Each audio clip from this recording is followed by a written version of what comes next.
Mga halimbawa ng fake engagement na kung maaari iwasan din po natin itong gawin sa kapwa po natin content creator. Pag may na-encounter po kayo na nag-flood react sa atin pong mga content, halimbawa po sunod-sunod po siyang nag-like, nag-react, or ano man yung mga reaction niya doon po sa ating mga content na sunod-sunod po lumabas sa ating notification, fake engagement po yon. Kasi ibig sabihin, kaya nagawa niya yon ng ganong kabilis, hindi niya talaga pinanood yung ating mga video, kundi sunod-sunod lang po siyang nag-react doon po sa ating mga content or sa ating mga video. Same, ganun din, no?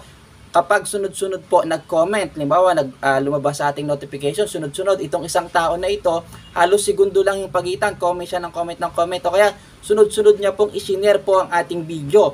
So, ibig sabihin po nun, fake engagement po yon, kasi hindi niya po talaga pinanood po yung ating video dahil imposibleng mangyari yon, segundo lang po ang pagitan, ay napakahaba po. Halimbawa, nung ating mga video, tapos sunod-sunod po siyang nakapag-react, nakapag-comment at nakapag-share po doon. Ginagawa po ito ng ibang content creator, lalo na doon sa malalaking content creator para sila po ay mapansin. Pero iwasan po sana natin itong gawin dahil wala po itong magandang dulot sa part po natin na gumawa nun at ganun din po sa mga content creator doon sa may-ari mismo ng video. So, fake engagement po yan.